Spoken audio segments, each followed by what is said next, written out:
Eh bien, je crois que nous pouvons commencer.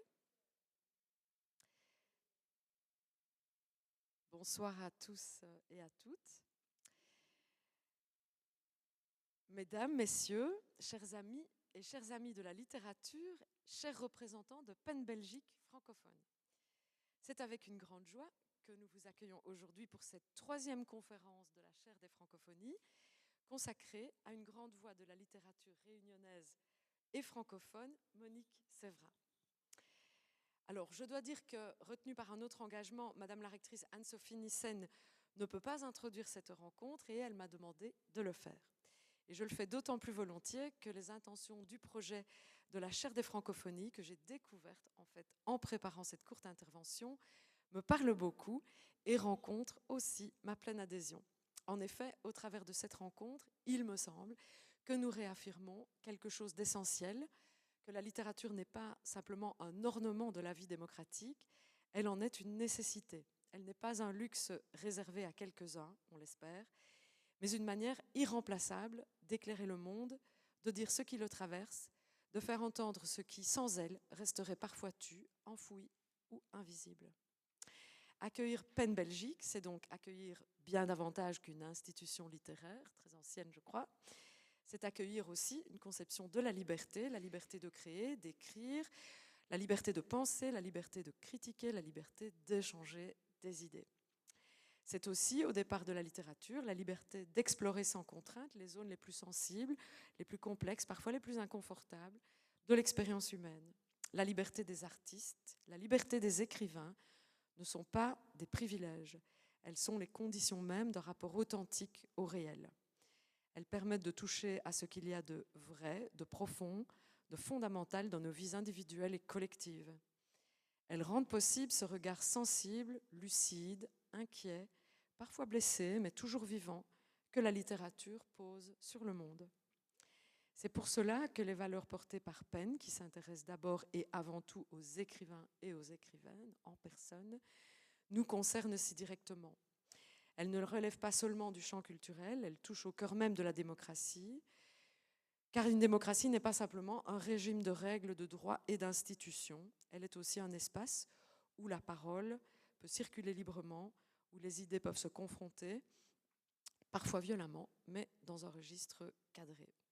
Cependant, il faut le dire aussi, et aujourd'hui plus qu'hier, la liberté d'expression n'est pas le droit de tromper, elle n'est pas le droit de manipuler, d'empoisonner le débat public, de disséminer intentionnellement le faux ou la haine.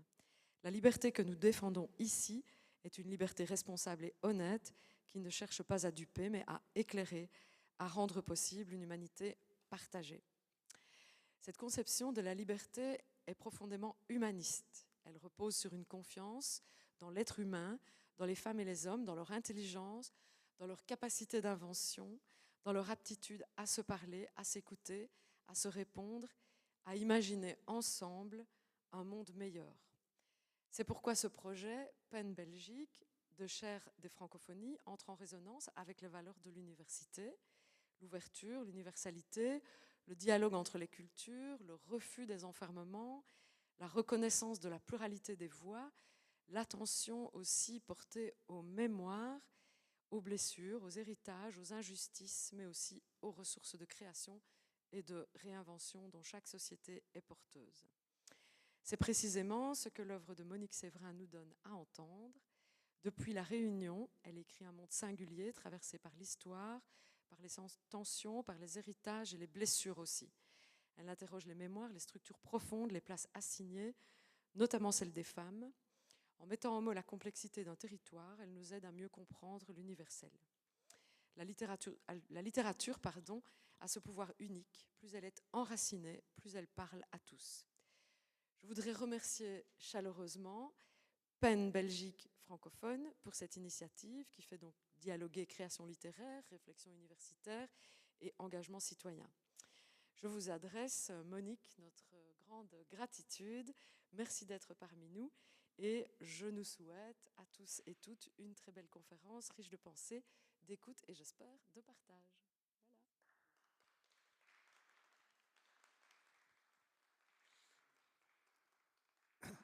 Voilà. Merci beaucoup pour ces mots de bienvenue dans l'Université de Liège. Alors, vous avez très bien présenté le cadre dans lequel ce projet s'inscrit. Effectivement, PEN International, l'association dans laquelle PEN Belgique s'inscrit, est une honorable et vieille institution, puisque nous avons fêté le centenaire il n'y a pas si longtemps, et une des premières associations créées pour la défense des libertés, la défense des auteurs, mais aussi la promotion de la paix, donc association qui naît juste après la Première Guerre mondiale, à l'époque où on pensait que la phrase « plus jamais ça » avait encore un sens. Par rapport à la chaire des francophonies, c'est un projet qui me tenait particulièrement à cœur parce que depuis très longtemps, je pense que la Belgique a un rôle potentiel important à jouer dans cette francophonie. On sait que quand c'est la France qui s'occupe de francophonie, la vision de la France, c'est il y a la France et la francophonie. La France ne faisant pas partie de la francophonie.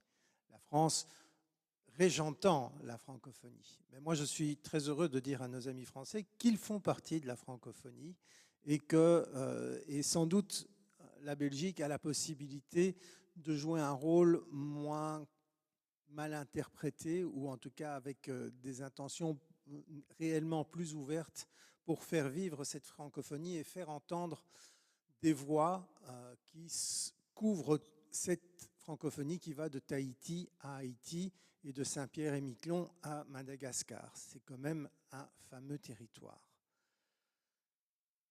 On est aujourd'hui à la 3e séance de la chaire des francophonies. Vous pouvez voir les 2 autres sur le site. Elles ont été enregistrées. Il y a eu Emily Boone du Bénin et Nicole Cage qui venait de la Martinique.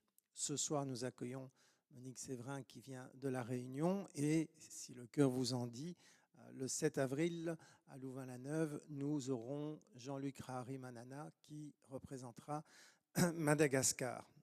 Toutes ces conférences seront visibles sur le site et les interventions seront publiées. Alors, Monique, je suis très content de t'accueillir. Je vais rapidement te présenter. Si je dis des bêtises, tu peux crier. Voilà. Donc, tu es née à Saint-Joseph, à l'île de la Réunion. Tu es romancière, nouvelliste, poète. Et depuis plus de 30 ans, tu tisses une œuvre qui explore les tensions profondes d'une société plurielle, héritière de l'esclavage et de la colonisation. Dans tes textes, tu convoques le créole réunionnais pour signifier un monde non univoque et qui refuse les réductions identitaires. Alors, tu as publié des recueils de nouvelles, des romans. Je suis très heureux d'avoir réédité La Bâtarde du Rhin.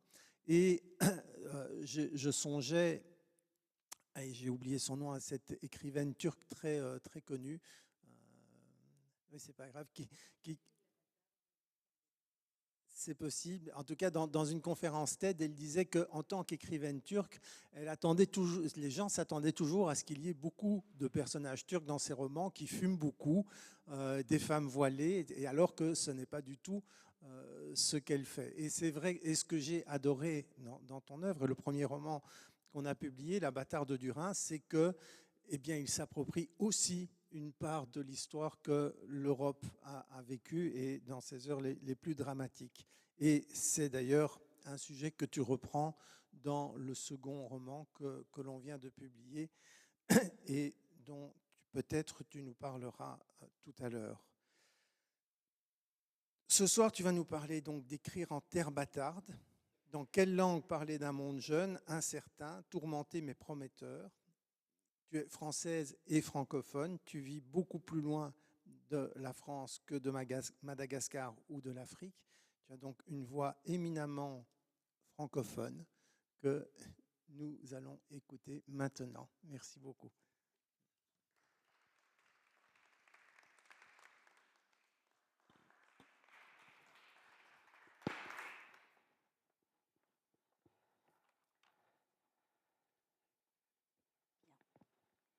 Alors d'abord vous dire mon plaisir d'être là avec vous ce soir. Ce n'est pas une mince affaire de parcourir 11 000 kilomètres ce n'est pas une mince affaire de quitter un espace où il fait encore 25 degrés, 30 degrés en montagne, et de se retrouver là, dans un printemps assez joli, je trouve. Alors, je suis très heureuse d'être là, je vous remercie. Alors, écrire en terre bâtarde. Tel est le titre de ma contribution, de mon histoire. Française, francophone, car vivant dans un département français ultra-périphérique, plus proche de Madagascar et de l'Afrique que de l'Europe, ce que nous disait Vincent Engel tout à l'heure, en quelle langue vais-je dire un monde jeune, incertain, tourmenté, mais prometteur? Et surtout, que veut déconstruire l'écrivaine engagée que je suis, héritière d'une histoire modelée par esclavage et autres iniquités? Comment faire émerger un continent littéraire et conceptuel invisibilisé, impensé même? Criquez zot toutes. Là, vous devez répondre craquer, à la manière des contes. Quand je dis criquer, vous dites craquer. Criquez zot toutes. Ces histoires-là élémentaires, pas moins l'auteur. En d'autres mots, français cela, cette histoire n'est peut-être pas vraie, mais je n'en suis pas l'auteur. Ainsi avons-nous coutume, en pays réunionnais, d'ouvrir les contes. Le raconteur, le conteur, ne fait que transmettre, n'a pas à endosser la responsabilité de ce qu'il narre. En effet, pas moins l'auteur, en créole de la Réunion, a un sens double. Je n'en suis pas l'auteur et ou ce n'est pas de ma faute. Aujourd'hui, c'est l'auteur qui est devant vous. À moi-même l'auteur, donc. Et je prends l'entière responsabilité de ce que je vais vous dire. D'abord, manifester un sentiment d'absurde que j'aimais parce que cette chair francophone, ces lieux m'en donnent l'occasion, parce qu'elle contient un désir, celui d'un monde plus juste. Alors sur quoi repose ce sentiment d'absurde? Sur le fait que l'écrivaine engagée que je suis, avec sa prétention à l'être, se demande si ce qu'elle écrit aujourd'hui n'est pas déconnecté des réalités actuelles, faites de prédations de toutes sortes, sur la terre, sur le vivant, sur la femme, sur les plus fragiles. La question est posée dans un de mes ouvrages, La peine de l'eau ou Sisyphe l'africaine, dont j'aurai l'occasion de reparler. Peut-on écrire de belles histoires dans un monde fracassé? Et la réponse, on peut écrire des histoires. Je vous en lis un extrait.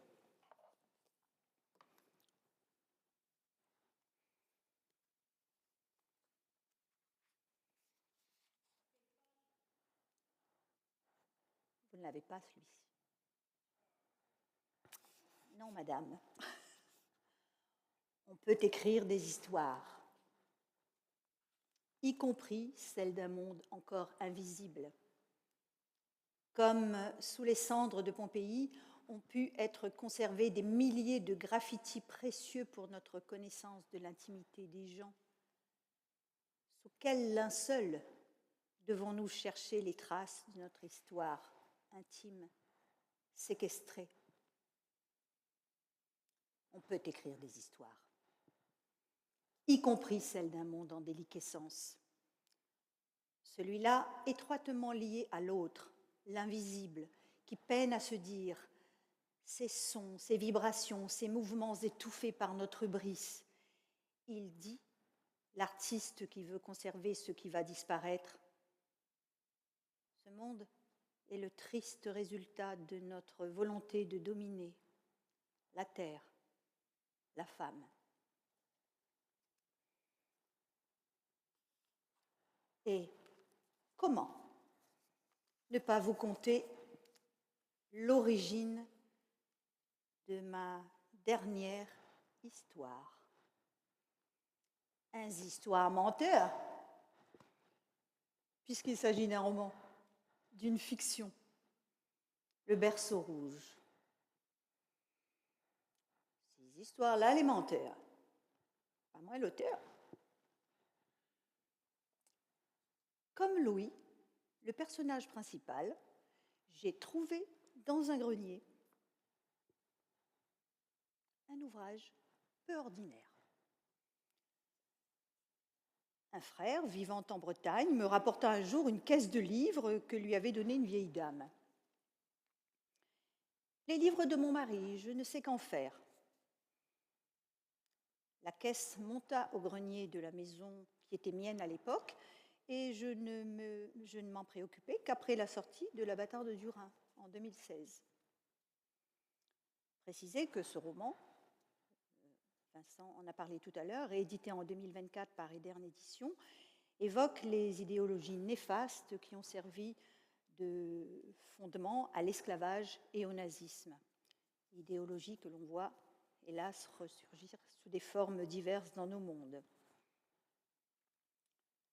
Lorsque je me résolus à examiner le contenu de la caisse venue de nulle part, j'y découvris plusieurs ouvrages sur les sites bretons et au-dessous, caparaçonné de rouge vif, un livre dont le titre, écrit à la main sur une étiquette blanche ovale, me fit sursauter.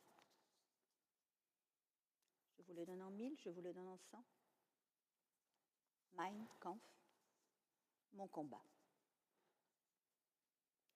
Pas de nom d'auteur, était-ce nécessaire?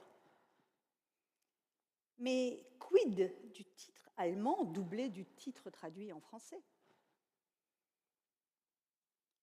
Retour à la Réunion avec le livre maudit. Diffusion sur Arte d'un documentaire sur l'ouvrage de Hitler tombé depuis peu dans le domaine public. Dans l'édition française publiée par les Nouvelles Lettres latines de Fernand Sorlot en 1934, je reconnais le livre convoyé par mon frère et par un destin facétieux. J'ai activé ma pensée magique et décidé de répondre à ce coup du sort. Et moi, les Lazordi, ou cause dessus, me voici devant vous à parler de la naissance particulière, sinon étrange, de mon dernier ouvrage, Le Berceau rouge, publié chez Edern Éditions, donc. On peut écrire des histoires. Criquet, ça prend vite. Alors, avant d'aller plus loin, je vais procéder à un réglage sémantique. Quand je dis bâtarde, je retourne le stigmate. D'autant aisément d'ailleurs qu'en mon île, nous appelons bâtard chinois, par exemple, une personne qui a un ou des parents chinois dans sa lignée. Le mot bâtard, le terme bâtard, péjoratif quand il est employé seul, est édulcoré dans bâtard chinois, perd sa charge négative. Et ce mot a été travaillé par Daniel Waro, que certains d'entre vous connaissent peut-être. C'est un de nos chantres défenseurs de la culture réunionnaise, du Maloya. Il a construit un néologisme, un substantif, bâtardcité. Comme on m'a donné de quoi écrire, je vais vous l'écrire au tableau.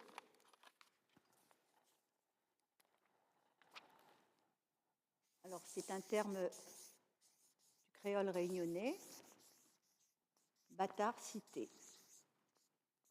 Voilà, cela a donné une chanson. Si vous allez sur Internet, vous trouverez la chanson. Vous ne comprendrez pas tout, mais vous en comprendrez l'esprit. C'est évidemment une ode à la reliance, si l'on peut dire cela comme ça. Alors, de mon côté, inspirée d'une certaine manière par Daniel Hoareau, j'ai construit dans La Bâtarde du Rhin un personnage de bâtarde stigmatisé qui va effectuer une métamorphose personnelle et se réhabiliter. Je suis réunionnaise.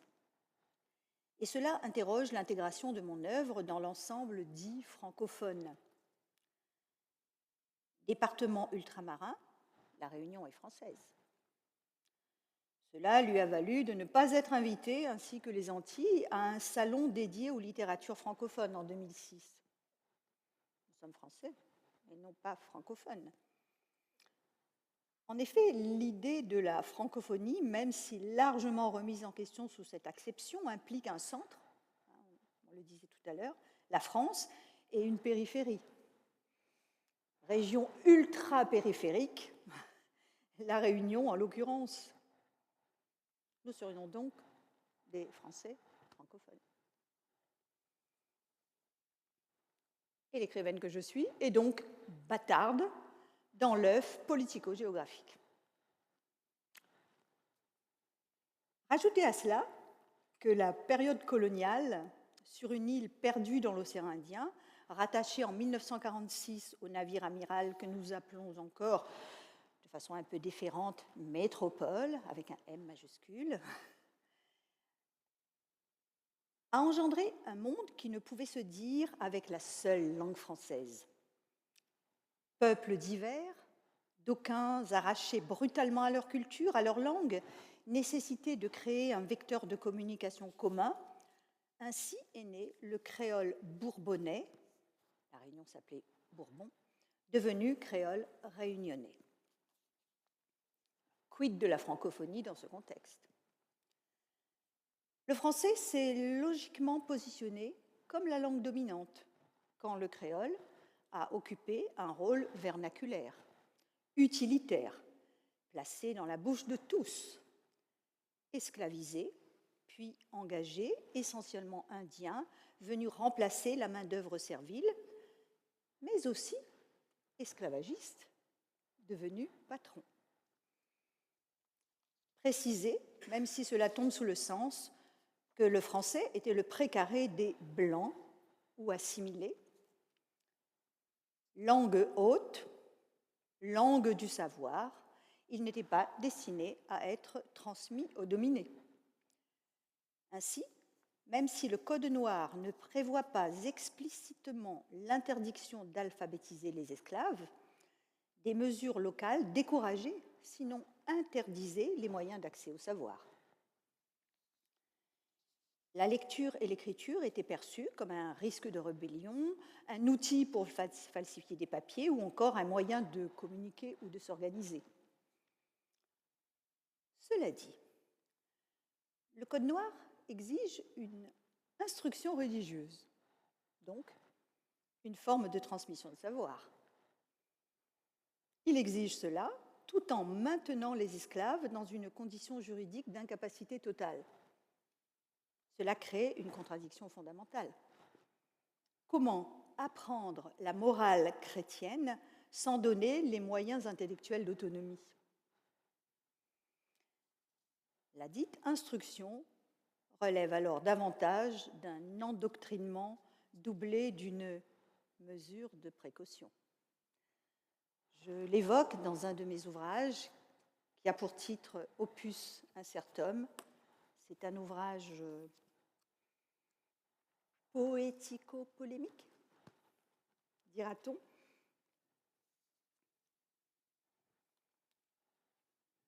Je retrouve la page.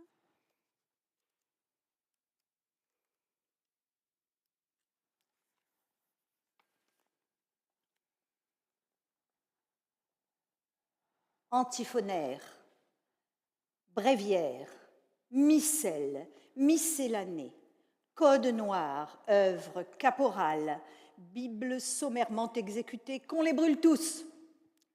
Dieu reconnaîtra les siens. Purifications et lavements, Palma Christi Salvateur, douches et épouillages, feux et verges, baptême prudent pour ouailles bovines, bétail voué à la corde. Et s'ils avaient une âme, miserere nobis. Amen.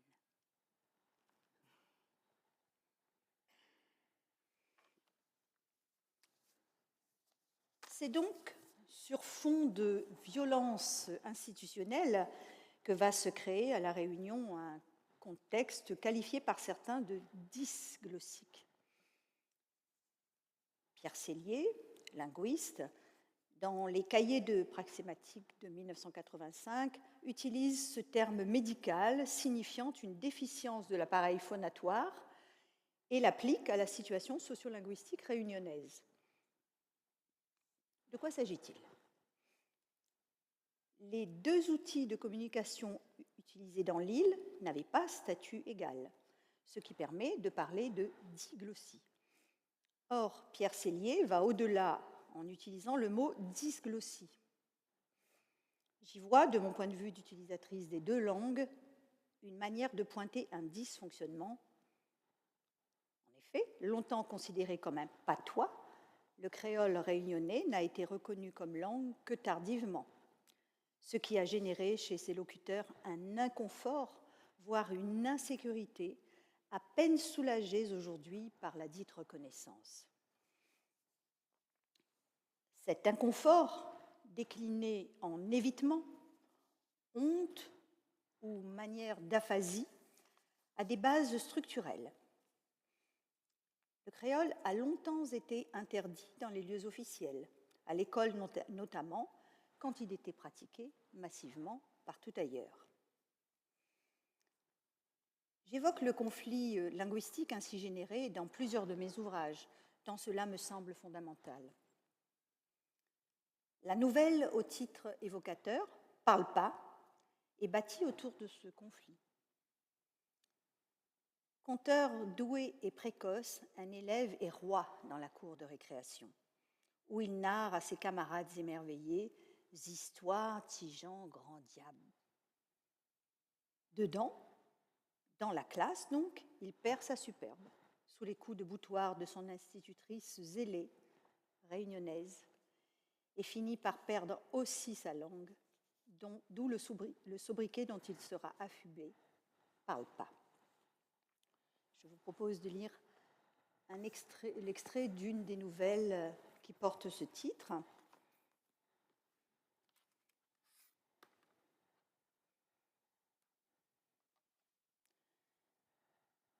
Parle pas n'a pas toujours été muet.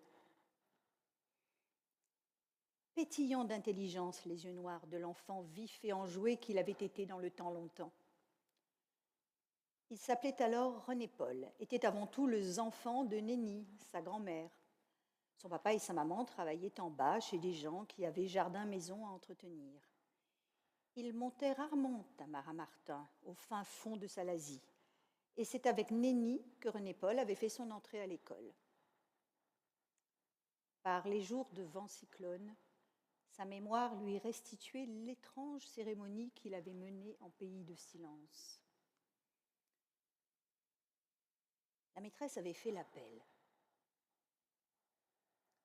Présent, présent. Un mot que les petits comprenaient mal et qu'il fallait lui répondre. Marie-Joseph Potin. Marie-Joseph Potin. Elle n'est pas là? Personne n'avait répondu présent. La classe, tétanisée, avait pressenti l'anomalie. Le regard courroucé de la maîtresse avait parcouru le troupeau affolé, avait compté 2 fois. Elle avait son nombre d'inscrits. Elle avait insisté, agacée, scandant la question. Qui s'appelle Potin? Je répète. Elle allait exploser, c'est sûr, ses yeux sortir de sa tête. Et le plafond allait s'écrouler sur la tête des enfants terrorisés. Alors, filet de source, Une voix fine venue du banc où se tenait une fillette gracile avait répondu « Moi, madame ». Après l'interrogatoire de la madame en colère, on avait fini par comprendre. La fillette ne répondait pas au nom de Marie-Joseph parce que tout le monde l'appelait Zénia. Tout de suite, Joseph ou Zénia, René-Paul, avaient aimé cette petite sœur de galère. Ils le savaient, ils le sentaient dans cette école, ils allaient tous souffrir, à un degré ou à un autre. Au début pourtant, au tout début même, il avait cru qu'il se trompait. La maîtresse n'était pas méchante, essayait de se mettre à la portée de ses élèves, même si elle leur avait interdit l'usage du créole. À l'école, on parle bien, d'accord? Ici, ce n'est pas comme à la maison, hein? Parents, voisins, camarades, eux-mêmes, tous étaient fautifs de quelque chose. Les enfants l'avaient bien compris. Ce qu'ils ne saisissaient pas, c'était cette histoire de parler mal. Bien sûr, ça arrivait 2, 3 jurons dans la bouche des grands. Les enfants, eux, étaient sommés de ne pas en faire autant. Et si ça chapait, allez là, votre bouche, espèce si mal appris. Frotte bien, s'il vous plaît.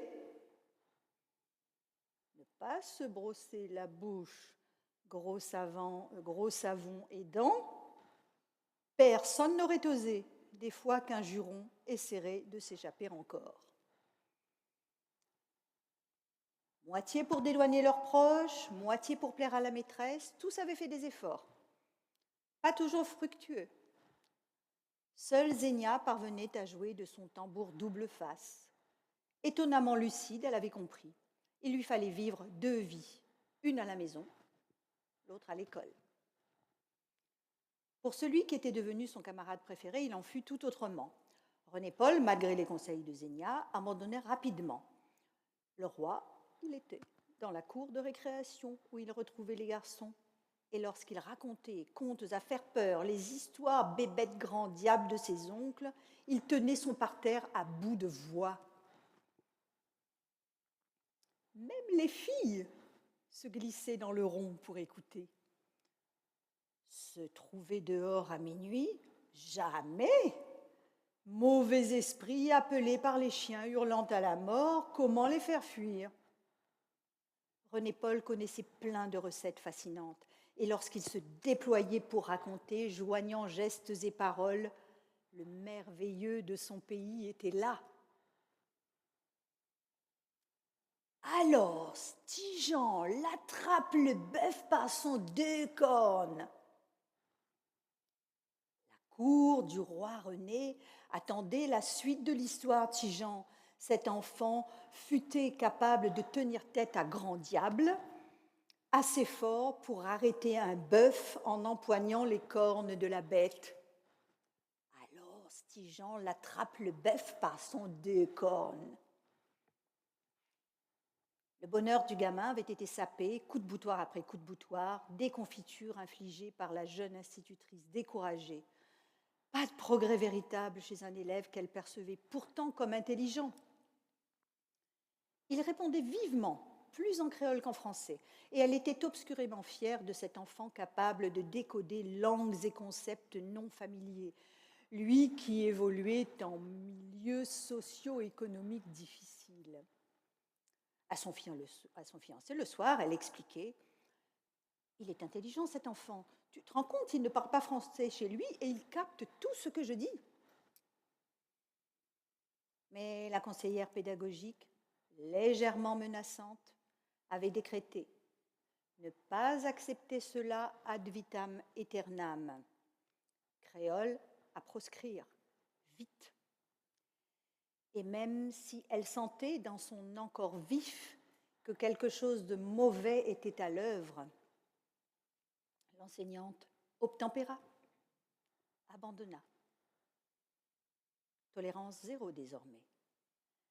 Elle s'acharna presque sur le malheureux garçon que ses admirateurs virent en difficulté plus d'une fois. « Qu'est-ce que c'est que ce gros accent? On dit jardin, pas jardin. Allons, recommence. Il travaille où, ton papa? L'enfant essayait, se rendait plus ridicule encore. Papa, il travaille dans le jardin. Il allait chercher loin dans son souffle, expulser le mot à s'en écorcher la gorge. Il avait gagné pour la prononciation du mot, avait été rattrapé, hélas, par son naturel syntaxique. Sans compter le jardin où travaillait son papa, c'était le potager en bon français.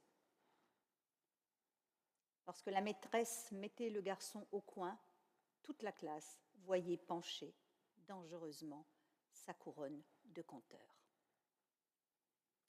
Je vais m'arrêter là, mais je trouvais important de vous lire ce passage. Nous aurons l'occasion d'en reparler tout à l'heure, si vous voulez bien. Alors, que veut déconstruire l'écrivaine engagée que je suis? Des parle-pas, la réunion en a été pleine. En est encore trop pleine, tant la honte de ne pas savoir bien parler français est ancrée.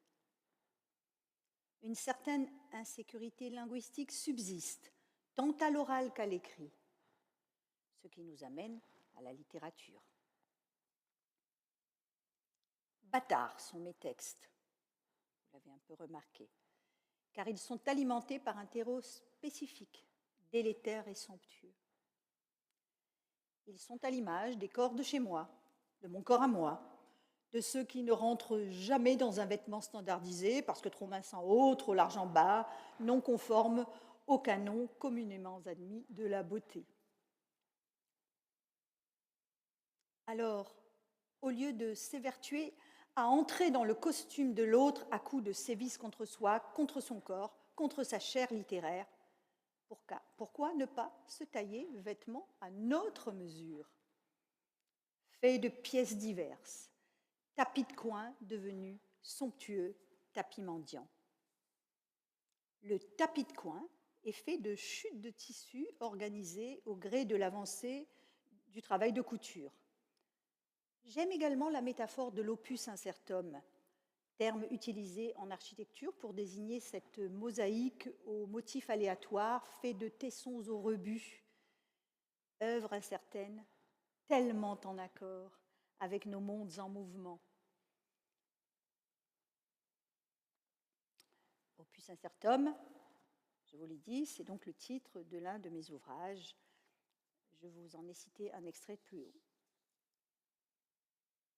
Donc, au fil d'une plume et d'une pensée de moins en moins engoncée, de plus en plus en accord avec mes réalités socioculturelles, j'ai donc fait le choix d'écrire en français, en créole et dans une langue tierce, fabriquant ainsi une langue d'écriture personnelle. Alors, quid de ma relation à la langue française dans ce processus? Je la trouve saine, décomplexée, car le français est une de mes langues, apprise et assimilée depuis l'enfance, au gré d'une trajectoire familiale en lien avec les aléas historiques d'un empire colonial français en décomposition. Un père, soldat des forces coloniales, qui mènera sa famille en France, en Algérie, à Madagascar. Bien sûr, d'aucuns dans mon île voient dans le français un instrument de recolonisation, d'emprise et d'asservissement. Il est vrai que le propos est soutenu par l'idée d'une francophonie se propageant et diffusant via la bonne parole les valeurs de la francité ou de la francitude. J'ouvre ici une parenthèse pour remettre en question, comme d'autres, la dite bonne parole, devenant langue dictatoriale quand elle est utilisée par des chefs d'État autocrates. Voilà, il y a débat, bien sûr. J'écris donc massivement en français, ou dans cette langue tierce évoquée plus haut, dans laquelle je convoque mes mondes multiples, le visible et l'invisible. Et comme le temps passe, je ne vous lirai pas l'extrait que j'avais prévu de vous lire dans La Bâtarde du Rhin, où ceci est extrêmement visible.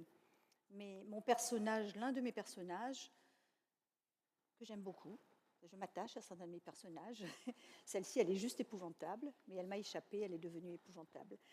Et c'est une grand-mère, descendante de personnes réduites en esclavage. Évidemment, elle va avoir une petite fille, et cette petite fille, elle l'aime énormément, et elle veut la placer sous la protection de tout le monde, que ce soit les dieux d'en haut ou les dieux d'en bas. Hein, et c'est assez comparable à ce qui se passe à La Réunion, à savoir qu'à La Réunion, nous jonglons aisément entre le christianisme, l'hindouisme et le bouddhisme, etc. Pas de problème, plusieurs assurances sur la vie.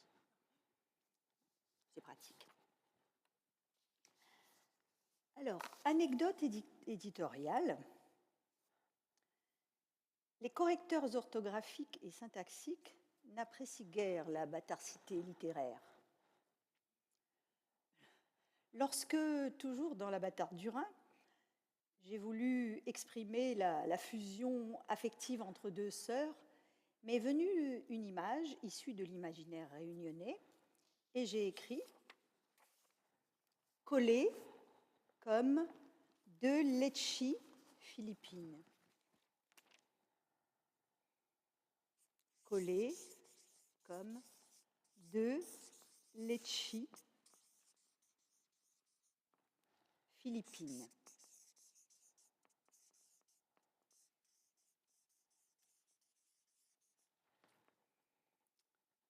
Alors, en créole, lorsque deux fruits apparaissent sur une même tige, nous les appelons philippines. Plusieurs raisons d'indisposer l'IA dans cet exemple.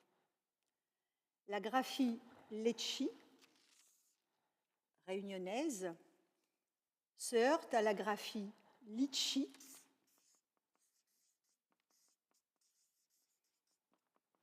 couramment utilisée ça et là. Si vous voyez des Lecchi, vous trouverez le mot Litchi écrit dessous. Quant à la philippine, elle existe, bel et bien, en français, hein, mais elle s'applique à deux amandes jumelles. Vous connaissez deux amandes jumelles, et on appelle ça philippines, les amandes philippines. Alors, que m'a proposé le correcteur? Coller comme deux litchis, comme deux litchis, comme deux litchis philippins. Je la trouve jolie, moi, cette anecdote. Vous en comprenez le sel, vous en sentez le sel. Alors évidemment, envoler, dévoyer la métaphore et sa référence culturelle. Car Melechi ne venait pas des Philippines, mais bien de la Réunion. Donc, bien se relire quand on écrit en terre bâtarde. Résister aux injonctions des virtuels et doctes correcteurs émanant de l'IA. Moi, c'est à l'auteur en boubou, en malaisance. Je suis une autrice quelque peu écorchée. Et j'ai mal vécu la rectification artificielle qui révoquait la part subtile de mon être. Sans doute est-ce là que se loge ma volonté d'écrire. Matérialiser ce que j'appelle la chose réunionnaise. Concourir à dégrainer, déconstruire, pour permettre l'émergence d'un continent imaginaire invisibilisé. Quels sont donc mes chantiers? D'abord, globalement, la question de la difficulté à se dire, à se penser en réunionnais quand le modèle dominant s'impose de fait et quand l'histoire pèse encore sur l'inconscient collectif.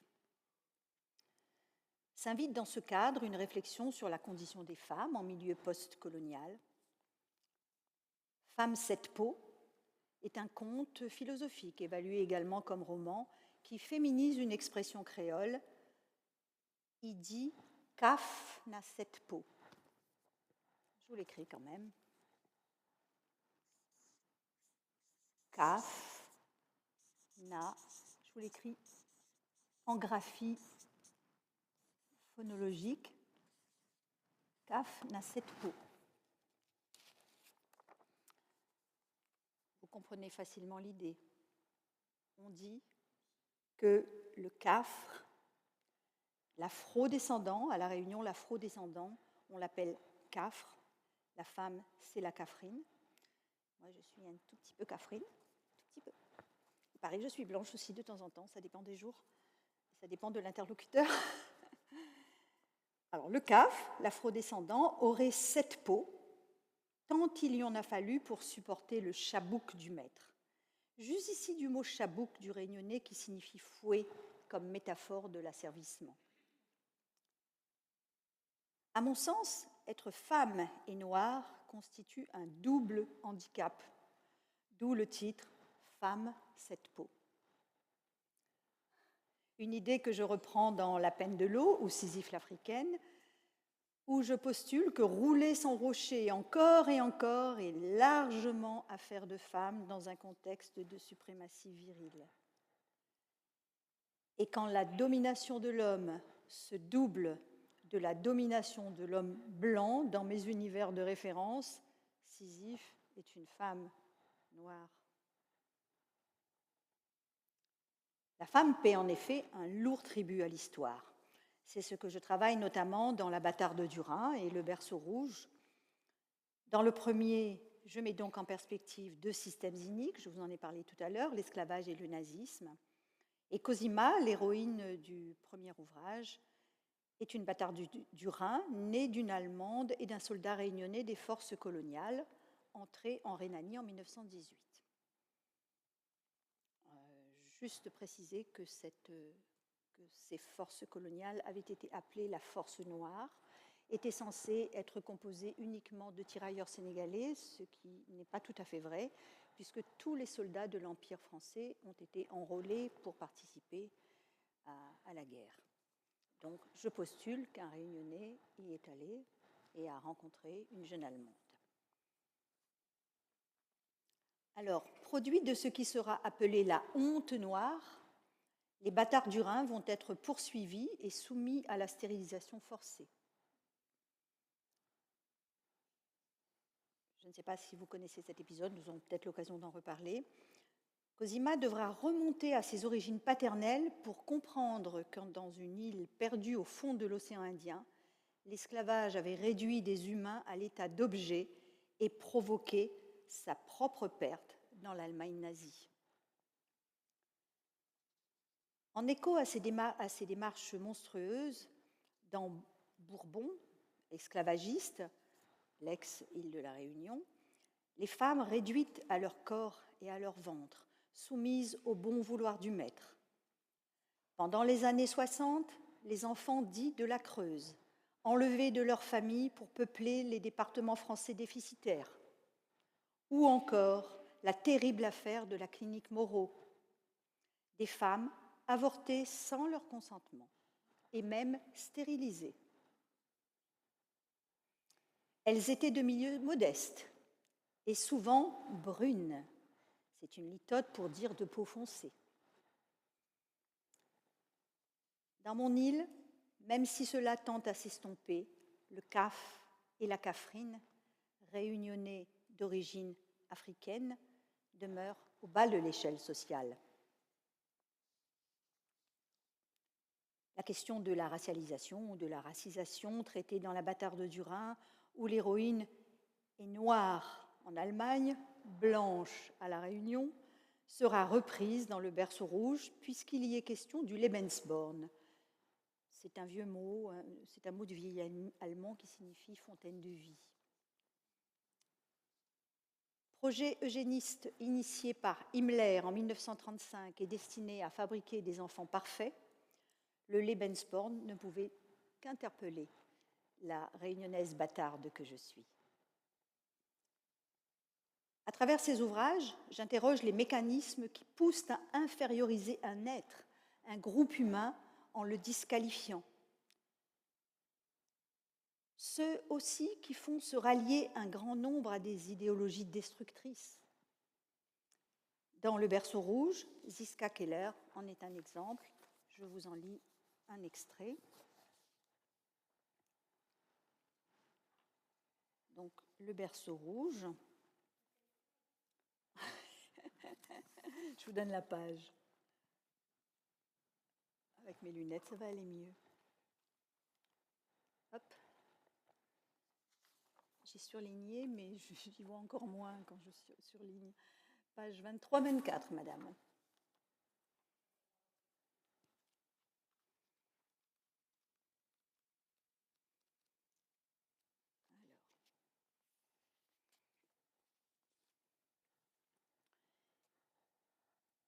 Il n'aurait pas dû mourir. Pas lui, pas notre chef tout-puissant. On dit qu'il s'est suicidé, mais c'est sûrement faux, on l'a tué. Les communistes l'ont tué, avec l'aide des Juifs. Alors, parce qu'il est mort, j'ai dû fuir. J'ai roulé vers le sud parce que je ne savais pas quelle direction prendre. D'instinct, j'ai évité la route qui m'avait menée de Steinering à La Morlaix avec l'enfant. Celui-là, je l'avais mis en lieu sûr, comme me l'avait ordonné le docteur Helmut Letz. Même si j'avais eu envie de le laisser là-bas, à Westwald, de le perdre dans la forêt, comme Hansel, le petit garçon du conte, pour qu'il soit avalé par une sorcière, ou plus vraisemblablement tué par les vainqueurs. N'en est-il pas ainsi dans les épopées guerrières? Les Grecs ne voulaient-ils pas tuer Astyanax, le fils d'Hector, pour que ne se reproduise pas une engeance détestable? Je l'ai sauvé. J'ai sauvé l'enfant. Cet enfant qui aurait dû être le mien. Le docteur Letz, en mon fort intérieur, je l'appelle Helmut, et parfois mon amour. Il connaissait mon inclination pour lui, j'en étais sûre. Alors pourquoi ne m'avait-il pas choisi? Je haïssais celle qui avait reçu sa semence. Je l'ai cherchée parmi les femmes sélectionnées à l'hôpital. La grande, aux pommettes hautes et au sourire radieux, celle à la poitrine arrogante ou celle portant son ventre comme s'il contenait le Messie. Chacune de ces trois femmes me semblait une mère possible pour l'enfant du docteur Letz. Elles semblaient toutes fières, heureuses même. Je les ai suivies, observées. Rien avec Helmut, rien de lui non plus, examen ou attention supplémentaire. Les trois suspectes, elles étaient remplies de leur importance, voilà tout.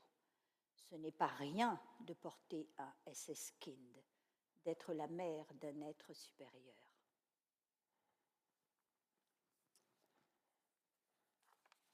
Nous aurons aussi l'occasion de reparler du Lebensborn, mais vous connaissez certainement cette expérience terrible menée par Himmler. Donc, jeune et naïve, je me croyais fille des Lumières, autorisée à penser, à parler. Mais lorsque j'ai pensé, parlé, écrit, la réception n'a pas été celle que je croyais. Mon île, monde trop mouvant encore, si émouvant pourtant. À moins, c'est à l'auteur, la gagne le coup. Oui, l'autrice a pris des coups parce qu'avec d'autres, elle ouvrait des brèches dans une pensée figée et confortable. Parce que parole de femme engagée n'est pas encore admise, considérée comme subalterne ou assignée. Vous êtes conteuse?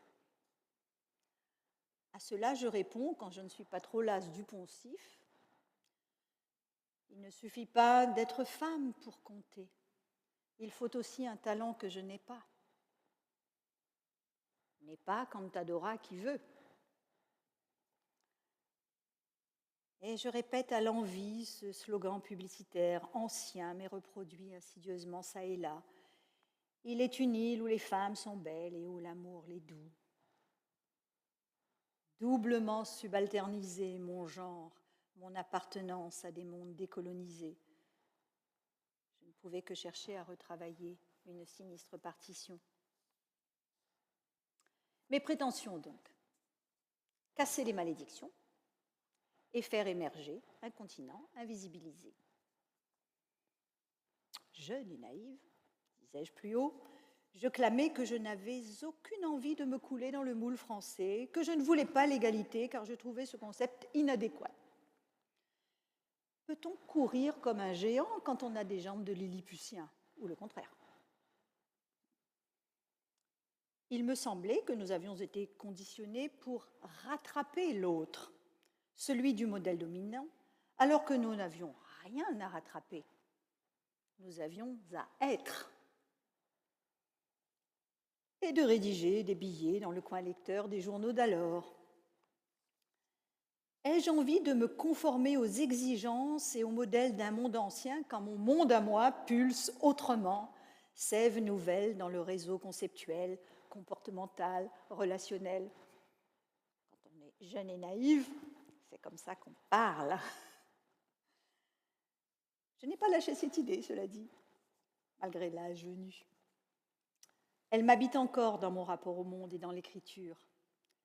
Là, je vais me référer au concept d'irrésilience présenté ainsi par Nicole Cage dans un ouvrage publié d'ailleurs par Edern Éditions en 2025 du déracinement à l'irrésilience. Mon irrésilience veut rendre compte de toute la complexité des tentatives de réponse humaine face aux traumatismes historiques qu'a vécu mon peuple. Elle m'invite à ausculter les douleurs et les fureurs de mon peuple. Elle prétend reconnaître que les effets de la traite négrière et de l'esclavage sont profonds et persistants, ainsi que le prouve la recherche en épigénétique, et qu'il est nécessaire de les aborder avec une approche nuancée qui ne se contente pas de célébrer la survie, mais qui interroge aussi les cicatrices indélébiles.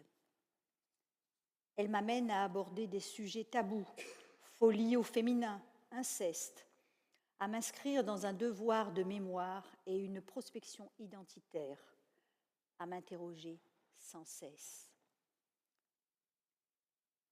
Alors, comme Nicole Cage et d'autres, je continue, poussant mon rocher. Parce que, petit pas, doucement, doucement, je vois s'opérer des transformations auxquelles ont participé les poètes en tout genre, les poètes de tout genre. Quand Agnès Guénaud, pionnière en matière de défense de la langue et de la culture réunionnaise, par son œuvre a nourri la mienne, je ne lis pas sans émotion dans l'ouvrage récent, roman d'une consoeur, Marie-Claude David Fontaine, ces lignes établissant la connivence avec mes propres écrits. Je me sentais en famille, à retrouver quelques bribes de la vie de ces femmes de ma lignée, dont ma trisaïeule, née esclave, condamnée à l'endurance des femmes sept peaux, qui savaient tout le poids de la peine de l'eau, pour dire comme notre parente, Marie Séverin, bouche d'ombre et de vérité mêlée.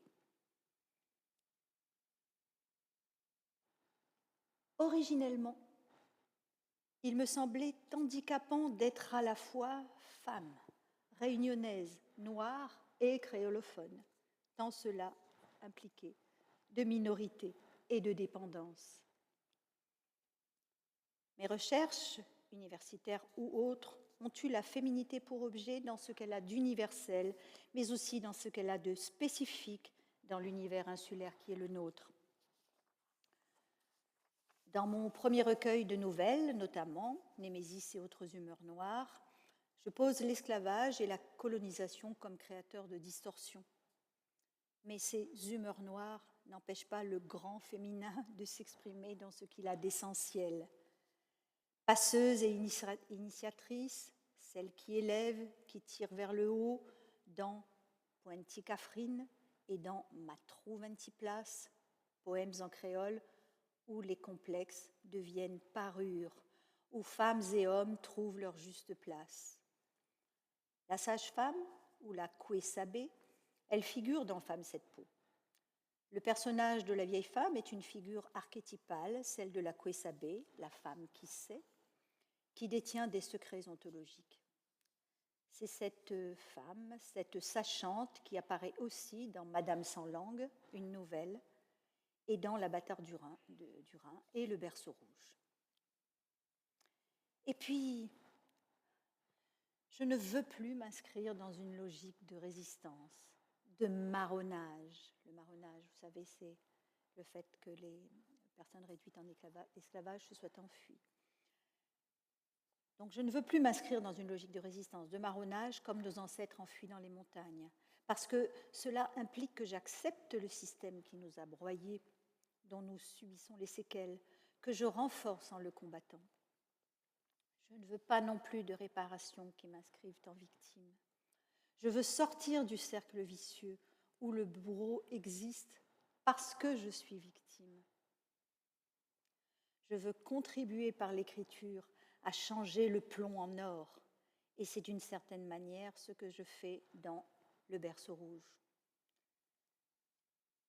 Le livre maudit, inquiétante œuvre au rouge, propulsera les protagonistes là où l'on ne s'attend pas à les trouver. Tipa, doucement, doucement, il émerge, ce continent invisibilisé, impensé. Pour ma part, je sors doucement d'une logique de honte, de complexe, de culpabilité transmise. M'a été signalée souvent l'une de mes obsessions littéraires, à savoir la nature insolente des cheveux frisés. Crôlés, on dit. C'est plus que crôlés, là. Alors, difficile à discipliner. Sans doute est-ce par la littérature aussi, par métamorphose et transmutation, que je casse les malédictions et ignore les assignations. Pour cela, et parce que je ne peux pas écrire comme les Français de France, j'ai pris le parti de fabriquer une langue d'écriture, je vous en parlais tout à l'heure, qui essaie de dire la complexité du réel réunionnais tel que je l'appréhende. On trouvera donc dans mes ouvrages, dans Opus Incertum, entre autres, un vocabulaire emprunté au latin, au grec, à l'anglais, et même un mot en araméen, raka, emprunté à Saint Matthieu. Mais aussi du créole ou des néologismes, j'en fabrique bien sûr. Antigonie, en créolé, calamouqué. Calamouk en créole, c'est l'idée de quelque chose qui n'est pas très propre, donc je le mets en français, calamouqué, je l'intègre. La phrase française elle-même peut être habitée par le créole. Par exemple, riz cachant le carry des petites cuisines. C'est une référence à l'expression créole roule carry soudry. Alors le carry à La Réunion, certains d'entre vous connaissent peut-être La Réunion, le carry, c'est la base, c'est à base de viande ou de poisson, hein, c'est le carry. Alors, à La Réunion, dans notre assiette, on sert le riz d'abord, on met le carry dessus, la viande ou poisson, les haricots, les grains, ce qu'on appelle les grains. Mais on ne fait pas l'inverse. Si vous mettez le carry sous le riz, ça veut dire que vous voulez dissimuler quelque chose. D'où l'expression « roule carry sous de riz ». Évidemment, je l'utilise, je la retravaille pour l'intégrer à mon propos français, en français. Enfin, pour synthétiser ma démarche littéraire et l'inscrire dans une portée universelle, je dirais qu'elle est recherche permanente d'un sens et d'une esthétique dont l'aboutissement est une écriture bâtarde, habitée par des origines plurielles, mais surtout assumée, en quête d'une harmonie singulière qui la relie au tout. Je vous remercie.